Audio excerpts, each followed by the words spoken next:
രാവിലെ ഉറങ്ങി കിടന്ന ആളിനെയാണ് വിളിച്ചിട്ടാണ് അയാൾ പുറത്ത് വിളിച്ചിട്ടാ വെട്ടിയത്.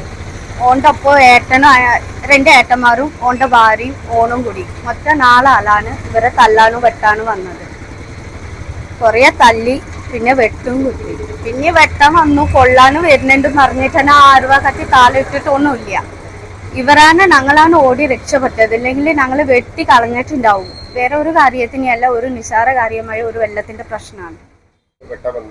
പൈപ്പ് ഒന്ന് ഓഫാക്കാൻ പറഞ്ഞതിനെയാണ് അവർ വെട്ടാൻ വന്നത്.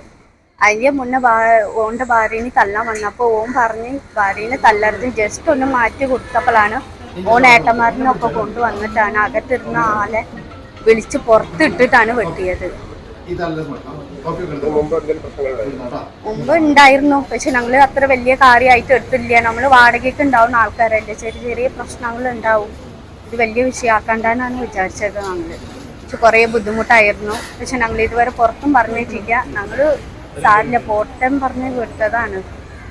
വലിയ കാര്യമായിട്ട് എടുത്തിട്ടില്ല. പക്ഷെ അണ്ണനെ ഞങ്ങൾ ചെയ്തിട്ടുണ്ടെങ്കിൽ ഇന്ന് ഇത്രയ്ക്ക് ആയിട്ടുണ്ടാവില്ല എന്ന് തോന്നുന്നു. അപ്പൊ ഞങ്ങൾ ജസ്റ്റ് 2 മാസം കഴിഞ്ഞ് 3-ാമത്തെ മാസം ആവുന്നുള്ളൂ ഇവിടെ വന്നിട്ട്. പുതിയ ആൾക്കാരാണ്, അങ്ങനെ പരിചയം ഒന്നും ഇല്ല അവിടെ. എന്റെ പേര് ബേബി. ഹസ്ബൻഡിന്റെ പേര് മണി. എൽച്ചന്റെ പേര് അറുമുഖനാണ്.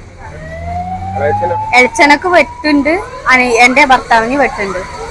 ഇവരെ 2 ആളെ വെട്ടിയത് 4 ആൾക്കാരാണ് കേട്ടോ.